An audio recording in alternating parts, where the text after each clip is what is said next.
Good afternoon, everybody. My name is Donna Feazell, and I'm your host of Donna's Edge television, radio, and podcast talk show. Thank you so much for watching every day, Monday through Friday, beginning at 2 p.m. on the Eastern Time Zone. As I get to ride home with you in the afternoon, you may find us on television two different ways. John, you'll be proud of this. We're back in North Alabama with Channel 182, and that's close to the Huntsville area. Glad to be back with them again. You can also find us on Abundance Television, still found on Roku, Apple TV, and Amazon Fire. And don't forget the podcast on the newscasters.com, and the biggest radio station, country radio station in South Carolina is WZLA. Proud to be part of that team. And make sure you listen to Benji and Lacey, by the way, in the morning. It's a brother-sister team. And I'm just telling you, they can really let the dust fly when they get started. So make sure you check them out. And if you're into local and national news, you need to check them out in the mornings. Real proud to be part of that team. I've got something else we're working on as well, and I'll be making a formal announcement. I wanted to say something while John was with me, because John has been involved in my show for many years, and he's always the first to hear. So I've got to put that out there, yournews.com, as a broadcaster, and I'm really proud to be part of that. We'll begin that next week, and we're really excited about it. So John Merrill is with me. He's our former Alabama Secretary of State. And I'll just have to tell you, John, when you were Alabama Secretary of State, you really pushed the boundaries to make sure that the election it was topmost integrity. And I just wanted to say, I always felt very confident voting. And thank you for all you did. Well, you're very kind to say that. Our singular goal was to make it easy to vote and hard to cheat for all Alabamians. And we worked really hard to make sure that everybody had an equal opportunity to participate. We wanted to ensure each and every eligible U.S. citizen that was a resident of the state of Alabama was registered to vote and had a photo ID so they could participate at the level that they wanted to, whether it would be as a voter, whether it be as a candidate or an office holder. And we think that that's very important to make sure that everybody has that opportunity. Well, what I noticed also during your tenure is you were able to bring Republicans and Democrats at kind of a speaking point where they would actually try to make things happen. How did you do that? Because that's hard to do these days. We tried that, and one of the reasons that we thought that was so important, Donna, is because we all live together in this state, and we all should have our voices heard, regardless if we're black or white, if we're Democrat or Republican.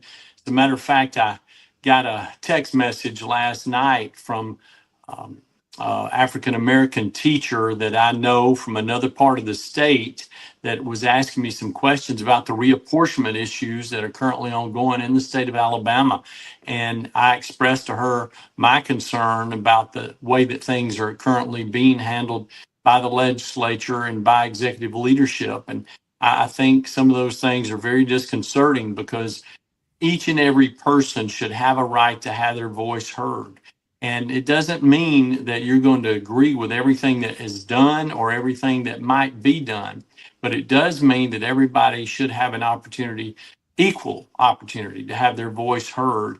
And that's not always the case, because we have some elected officials and we have some people who are candidates for public office in this cycle who don't believe that, and they certainly don't practice it. Well, and it's hard to get along with folks. What you have to do, and what I've learned from you, actually being a success of the store, I know that there are times you thought I probably wasn't listening, but I was. And so what I've done is I've implemented that into my business. And one of those big things that's huge is common ground. I don't care who you are. You've got common ground with someone that you totally disagree with on the political world. How did you do that? Well, you're exactly right. And it's funny that you say that the way that you did, because you're for Auburn, I'm for Alabama. That was a big one right there.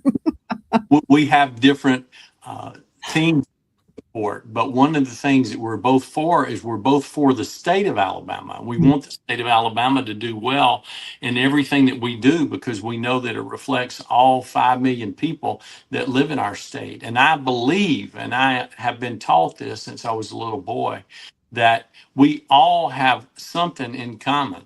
And John Kennedy said it best when he was giving the commencement address at Rice back in 1963, when he said, the common denominator is that we all inhabit this same earth. We all want what's best for our children. And in the end, we are all inhabitants of this planet. And we need to make sure that we're working together to help our planet be all it can be. And that's every country in the world, every state in the union, every county in Alabama, every municipality in every county. And when we work together to do that, I think we can solve problems that are presented to us, and no problems will be too big to overcome. Oh, that's true. You know, I shared the story with you about my parents. My dad was Democrat and mother Republican, and they still voted. You know, and I would quiz that. I would say, why are you doing that? Because you're really canceling each other out, you know, and I was young then. Of course, I've always voted at every election because it was just beaten into our head. It doesn't really matter. And I guess I thought, well, if they go vote with, you know, even though they're canceling each other out, it must really be that important. And that's what they said. They said, hey, we're going to vote no matter what. You know, we're out there at the polls. And so let's talk with folks who maybe don't count an election that serious until it gets to what they call the big one, the presidential election. Well, look, I think that the most important office that one can hold is a city council position, a city school board position, a county commission position, or a county school board position, because those are the positions that are closest to the people where individuals live. And as you separate where those individuals are, the closeness of the elected official to the constituent, you find that oftentimes those people listen less to the constituent and listen more to those other people that are attempting to influence them in the way they conduct themselves in the public sector, whether it's because they give them contributions or whether it's because they have other ways to influence them and to encourage them to take action that may not necessarily be in the best interest of those people that they represent. Whenever we see that occurring, that is a red flag. And when that red flag has been raised, I think it's important for us to give attention to that. But the position that is the most removed from all of us is the presidency, and yet it's the one that will tend to generate the most interest and the most participation because everybody wants to have their voice heard when they're choosing our nation's chief executive. Mm-hmm. You're so right about city council, the mayor, those positions. So there's an area here in South Carolina, and I'll have to tell you, I like both sides. And the mayor is having conflict with the city council members. In your opinion, how can they find common ground? How can they work this thing out? It's about the water. There's a water issue. Well, again, we have to remember that they are all inhabitants of that same municipality. And if it's a water issue, every one of us has to consume a large amount of water each and every day, or we're not going to maintain our health. We have to make sure that the water that is there is water that can be consumed for drinking, water that can be used for gardening, water that can be used to make sure that our crops are receiving the kind of water that they need to survive, that our animals are receiving the water that they need, whether it's our pets or whether it's cattle or other animals that are important to our daily lives, but also when we're washing our car, when we're making sure that our clothes are clean. All of those things are so very important. And if we can't figure out a way to solve that problem, then what's going to happen later on? Because that's one of the biggest problems that we have is if we don't have good potable water that can be used to make sure that we are surviving and thriving in industry, in our local economy, then we're setting ourselves up for failure in a massive way. Oh, absolutely. I'm going to let you in a little secret, but you don't need to tell Phil about this, okay? Promise you're going to be hush-hush? Okay, I'm an Auburn fan. He's an Alabama fan. Okay. I got my credentials in gardening and all that through Auburn University, so I'm real proud to hold that. But I will tell you this, don't tell him, okay? So when I see that Auburn doesn't have the chance, I do root for Alabama because it's the team. I mean, it's the state we were in. And I've seen a lot of people cut off their nose to spite their face about things that are happening in their own neighborhood, their own state, their own whatever, the Southeast, whatever, because they disagree and can't come together. And he actually does the same thing.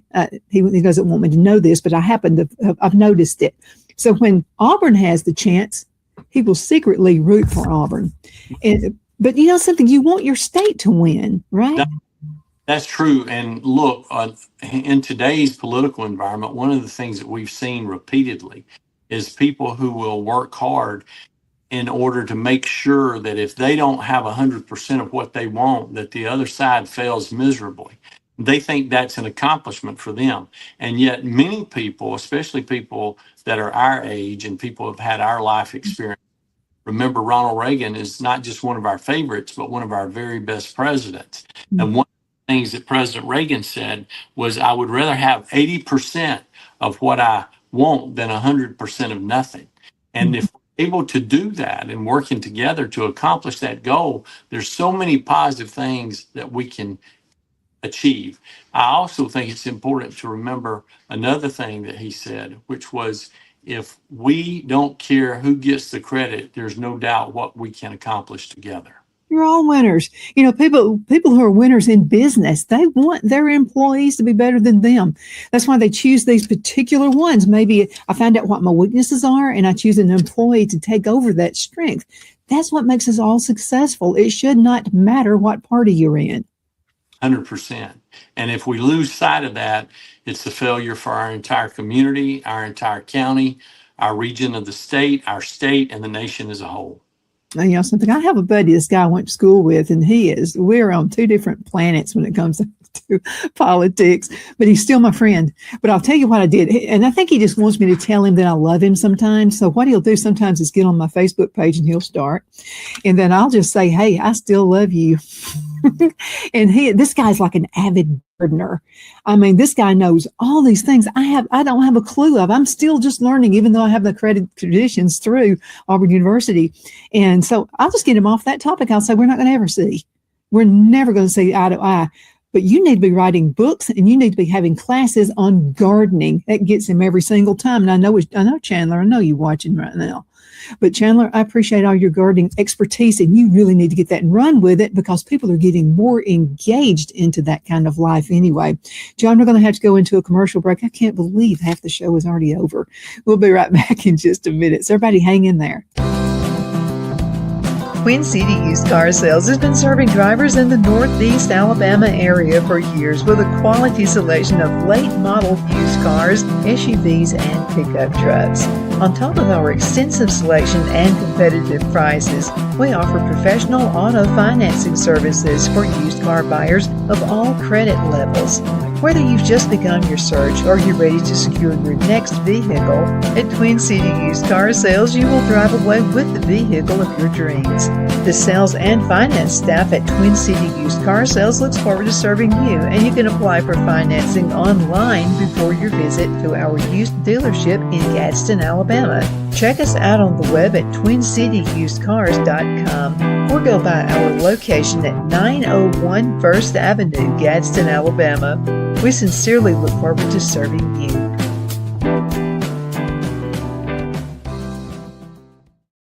You know, finding the right home isn't just about bedrooms and square footage. It's about comfort, security, and the feeling you get the moment you walk through the door. That's why so many families across Greenwood and the Lakelands area trust Jenny Ferguson with Keller Williams. And I'll tell you from personal experience, Jenny was my realtor, and she truly cares about her clients. Jenny takes the time to listen, to understand what matters most, and to guide you every step of the way, whether you're buying your first home, upgrading, or ready to sell. Because this isn't just a transaction, it's your life. With local knowledge, personal care, and a commitment to getting it right, Jenny Ferguson makes the process simple and even enjoyable. So if you're thinking about buying or selling, now's the time to make your move. Call Jenny Ferguson with Keller Williams in Greenwood today and take the next step toward a place you'll truly love coming home to. Good afternoon, Sunshine. Medical Minute brought to you by Dr. Chuck with Lakeland's Chiropractic, where an ounce of prevention is worth what? A pound of cure. So what is the Beamer? Okay, now the Beamer uses very gentle pulse to electromagnetic signals. This will stimulate healthy muscles and it supports the temporary blood flow. Now let's talk Beamer and circulation support. Now the Beamer gently supports natural circulation in healthy muscles. Now that's what I call natural health. Thank you so much for watching your Medical Minute, brought to you by Dr. Chuck. You know who he's with. He's with Lakeland's Chiropractic, where an ounce of prevention is worth what? A pound of cure. I hope you have a super duper awesome rest of the afternoon. You take care. Lowe's knows that the projects you build in spring are the ones you can't wait to share. It's why we make sure you have our best deals with My Lowe's Rewards, and that you get help from people who've been there, done that. Try this. This spring, we'll help you build something rewarding. Hey, Stan. What's up? I made you something. Oh, thank you. And I got something for you. You grew these? Of course. Lowe's knows how to help you spring. Okay, we're back. My name is Donna, and I'm your host of Donna's Edge television, radio, and podcast talk show. We've been doing this for 21 years. It was 21 years, April the 1st. Can you believe that? I would choose April the 1st. Oh, wow. So the guy who on the station said, you can barely remember your wedding anniversary. So why don't we just go on ahead and pick a date you're going to remember? And I said, well, give me a couple of choices. I'll do whatever you say. And he said, I'm going to give you the choice. It's either April 1st or April 15th. And I said, I don't want tax day. Let's just do April 1st, as weird as that is. So we did it, and I always remember. So sometimes I forget how many years, but it is absolutely 21 years. And John, you've been a big part of my show, and I appreciate it more than you'll ever know. Well, And you've always been kind to have me as your guest, and we enjoyed appearing with you as often as our schedules will permit. And that sometimes can get touchy because I know you're a busy guy. Let's get back a little bit more into, we got into this discussion about how folks can just simply get along with each other. And sometimes, John, it can start with one or two people. So why don't you and I just head this up? And I'm talking about how people during an election, how they start slinging mud at each other. I've never seen a cleaner race in my life than yours was. You stuck to the topic, and that's why you got reelected. Okay, that's why you had 2 terms. So you stuck to the topic, and if there were naysayers, you just didn't listen to it. I mean, you just went on with it. So let's talk with folks who are thinking about running for office, maybe in a few years, and they say, well, I'm afraid to get into it because it's going to be nothing but a fight and an argument. What do you say about that? Well, always the case. I think one of the things that can lead you astray is when you don't have a clear set of principles or guiding lights that will allow you to go where you need to go and be the kind of public servant that you hope to be. I think a lot of times people just want to be elected because they want to hold a position as opposed to wanting to accomplish something. I think that what our people want to see is individuals who are interested in helping solve problems, helping be there for them when they need some assistance, and in doing it in a way that allows them to know that they can contact that individual whenever they have a concern or an issue that's important to them. If they feel that the person is just in it for themselves, they know that that will be revealed. And when it is revealed, then they look forward to replacing that individual. Well, I'll tell you something. The plain old Donna, the farmer who was out there with the garden, and I have boots on the ground. I'll just have to tell you, people are tired of hearing the arguments, and sometimes it can go in somebody else's favor. I was talking with Bobby Ledbetter with Twin City Used Car Sales, and he said, "Boy, they're going at it." And he said, "It kind of makes me think of business, like in your business, how your competitors will just get at you." And he said, what he's noticed, and what I've noticed as well, sometimes it just gives you more of a promotion. Sometimes it gives you just free publicity. That's what President Trump, that's what happened. Look at all the money President Trump didn't have to spend on advertising. And I'm an advertiser, so please spend with me. But what I'm saying is, if that ever happens, you're giving out free advertising. Well, you are. And when you mention your opponents, especially in a negative way, sometimes it actually motivates his or her supporters to be inclined to be active in their campaign. We've seen that happen in Alabama this cycle with a couple who elected to go negative and who have worked hard to hold their negative position.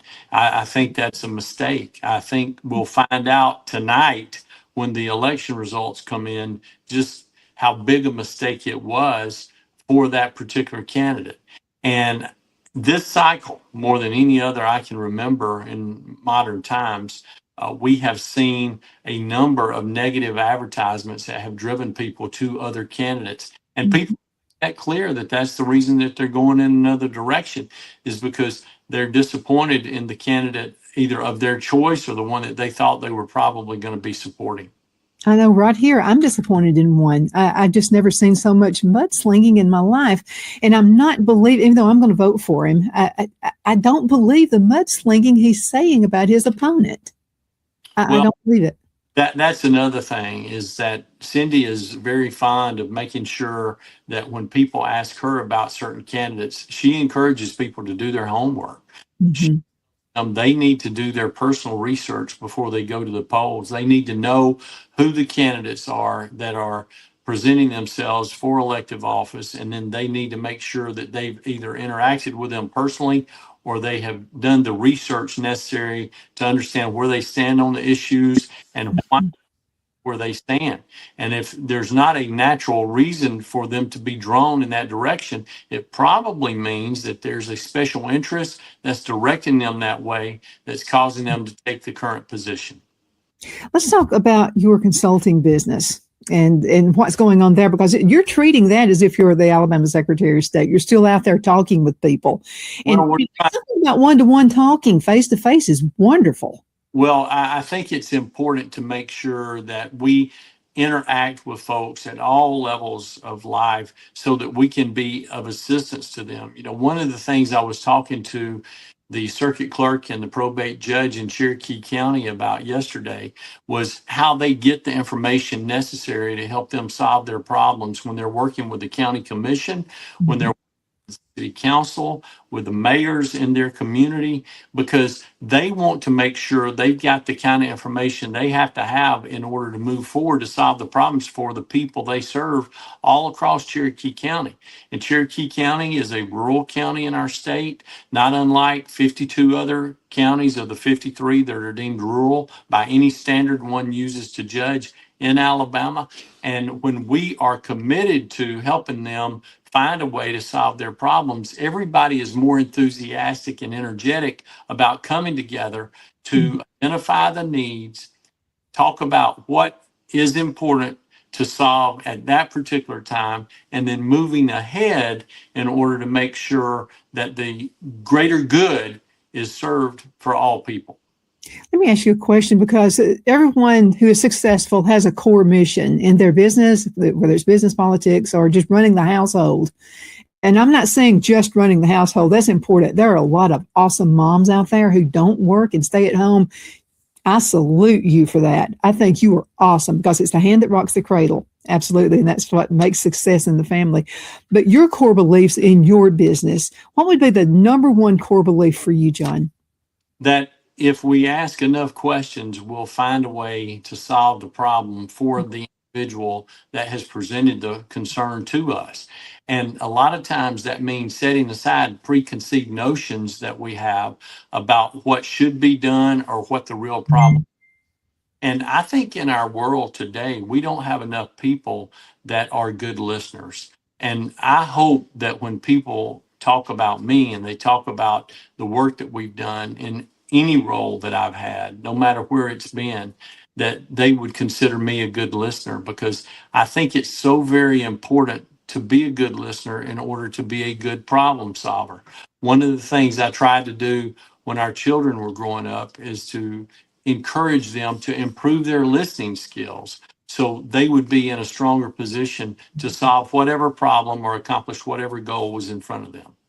You know, I found this out in customer service when I was worked on with GTE. I was in the corporate office, and I handled the government and corporate accounts when I was there. Got to meet your uncle, and he was one of my great businesses that I got to help out from time to time. But the thing about it is when someone has a problem, it's the end of the world to them. And I think we need to treat it like it's the end of the world. And the biggest thing we had was, and you know how it is with a cell phone company, when the bill comes in, you practically have to hire an accountant. And so I believe in bypassing those issues. If you will just get with whoever it is, whether it's in politics or whether it is a business you own, if a person will just simply go attack the problem before the problem comes to you, if you'll handle it first, I'm telling you, it's a lot smoother. You'll have less hassle and everybody's happier. Yes, and not only that, but it lets the consumer, the customer, the constituent know that, number one, you're interested in what they're facing, and number two, you're open to helping them work through the issue. And whenever they see that you have an openness and that you have an interest, they're more inclined to come back to you again and to recommend to their friends that they see you. That's one of the reasons why, and it's so interesting to me that this continues to happen, but I have seen people recently who still think that I'm the Secretary of State in Alabama, and I've been out of office for 3.5 years. But it's because we dedicated ourselves and our staff to trying to come together to work and to solve problems. As a matter of fact, there was an individual who actually works in the office of the Secretary of State that told someone yesterday that they were so sad that I was gone, because one of the things they always knew is whenever there was an issue or a concern, that they would be able to talk to me about it personally if it was that important to them, and that our door was always open, and that every week I always went over to all different divisions of our offices so I could visit with those employees and team members and let them know that I was interested in what they were doing and what was going on. And unfortunately, they don't see that today. No, they don't. But another thing, the secret to your success, I think, also is you had a great team. First of all, Cindy Merrill, for goodness sakes, you couldn't be better than that. So your wife's been totally supportive of what you do. And then Karen Guthrie, for goodness sakes. I would have loved to have had someone like that in my business, throughout the years. Wife, and I don't deserve her. She certainly deserves a lot better than me, and most people would tell you that. Karen is an excellent assistant. She is the best at what she does. There's no doubt about that. And I would put her up against anybody in the state for any role of support that was required in any field, public or private sector. My chief of staff, David Brewer, I think is the best, what I would consider career bureaucrat / government man that there is in his time in Tuscaloosa County, his time at the University of Alabama, his time in the master's program at the university, his time with the city of Tuscaloosa, his time in Baldwin County, his time as our chief of staff at the Office of the Secretary of State, and now chief of staff for the Attorney General, has been invaluable to constituents all across the state of Alabama. There is no better public servant than David Brewer. So we were very fortunate to have him in that role. And then he helped identify young people, and he helped identify team members in all divisions at the Secretary's office that we needed to consider for appointments that would allow them to get a salary increase or allow them to have additional responsibilities. So they continue to grow and improve. And he never failed to do that with each and every one of the people that worked for us. And yet at the same time, we went from 49 employees when we started to 36 team members when we left 8 years later. And our office was much more efficient and much more effective than it had been when we started in that role. Because when we began there, they were 7.5 to 9 months behind on processing business filings. And after we left there, we had been at same day on business filings for 6.5 years. John, we're going to have to call it today. I can't believe how time flies by, but I need to do a shout out. And this is to one of mine and your friends, and that's Marianne Cole. And so Marianne said, I wish John were running for governor. She's a big friend and supporter to me since we first met back in 2012. And I always enjoy getting to visit with her, getting to see her and encourage her in all the new things she's attempting to do. And she continues. I'm telling you, age is not a stopper for that girl. She is my mentor. I'm just telling you. And you are too. And so is Cindy, and so is Karen. Thank you so much for watching, guys. And thank you, John, so much for being with me. It's always a pleasure. Continue sending email. It makes my day. Donna@donnasedge.com. Donna@donnasedge.com. You have a super awesome day today. We'll see you later.